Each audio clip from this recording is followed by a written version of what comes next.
Apa kata Imam Ibnu Mas'ud? Apa kata beliau? Laisal ilmu bikathratil hadis. Tidaklah disebut orang alim kalau hanya kapasitasnya menghafal hadis. Bukan ulama itu. La ma'bud illallah.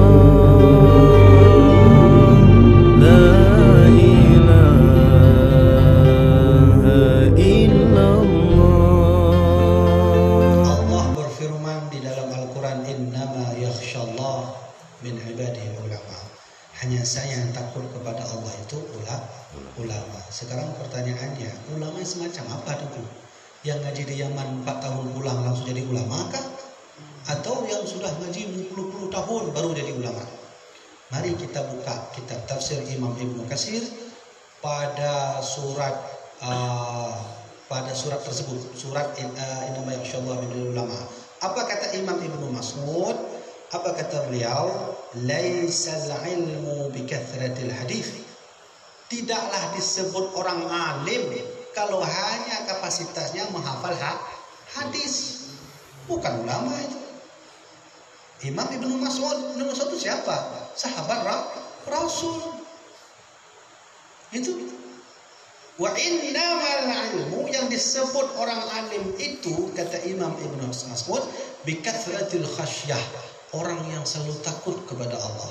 Coba lihat, orang kalau sudah takut sama Allah, bibirnya akan terkunci dari bahasa-bahasa yang tak jelas. Ya, orang takut kepada Allah, tawadhu, menghormati orang, tidak menyalahkan orang, saling bermusyawarah. Beliau itu tidak mengharapkan dunia. Kalau diajak bicara dunia tidak mau.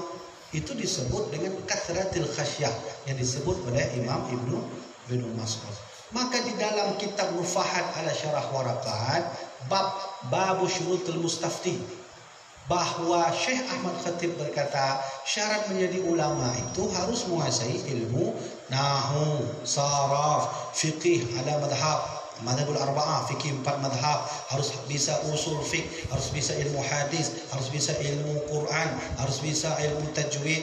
Wah, banyak sekali. Nah, sekarang ada orang menganggap diri sebagai ulama atau ustaz. Pantaskah tunggu? Mari kita buka hadis riwayat Imam Al-Bukhari. Apa kata Rasulullah? Sayakhruju qaumun fi akhir zaman. Nanti di akhir zaman akan muncul suatu kaum, kata Rasulullah, hudathul asnan, kaum itu muda masih, sufahail ahlam, pikiran mereka bodoh. Bahasa Nabi tadi apa? Mereka masih muda tapi pikiran mereka bodoh. Apa maksudnya? Banyak nanti ustaz-ustaz muda yang muncul, dia mengangkat dirinya, saya ulama, saya abu, saya ustaz. Dilihat baru umur 30 tahun.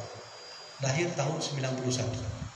Lahir tahun 90. Apa cocok menjadi ustaz atau ulama? Belum cocok. Kalaulah kita menjadi ustaz abal-abal, alangkah pantasnya kita sebenarnya duduk dengan ustaz yang sudah lebih tinggi ilmunya. Maka Abu Syekh Muhammad Wali Al-Khalidi dalam kitab Al-Fatawa, ketika ada orang bertanya, Abu, kibang hukum kita disebut hanabut nahu. Tidak Korea hanjut nahu jut. Tak sebut ilmu agama jut. Maka Abu yang Wali menjawab, tidak boleh. Tidak boleh. Nah, lainnya orang yang hafal Quran, hafal hadis. Imam Mas'ud katanya apa tadi?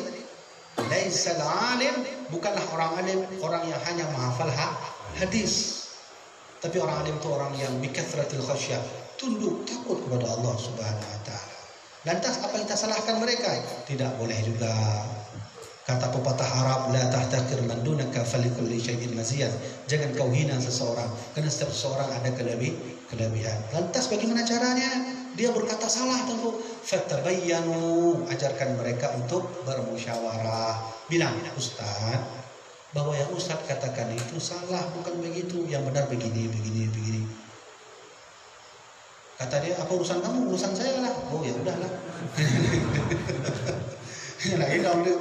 Nah, tengok nak jatuh peluru, Ustaz, bukan begitu caranya, begini. Mantong ni, apa urusan kamu? Tengok pakai juga kecil mandumnya, Ustaz, mau pilih mana? Parang atau pisau? Lagi acara.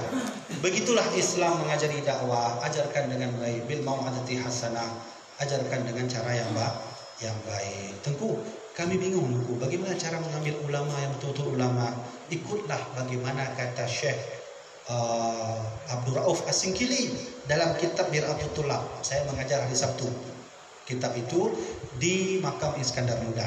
Coba buka kitab itu. Apa kata Syekh Abdul Rauf As-Singkili? Syarat menjadi ulama, salah satunya dia harus bisa menguasai 73 ilmu.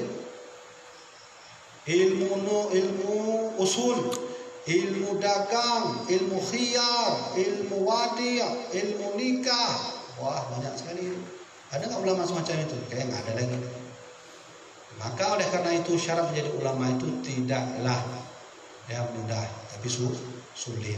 Alhamdulillah hidayah kita hari ini. Apa kata Syekh Mufad dalam kitab Mufa'ala Syarah Warakat? Syarat menjadi ulama harus bisa menguasai usul.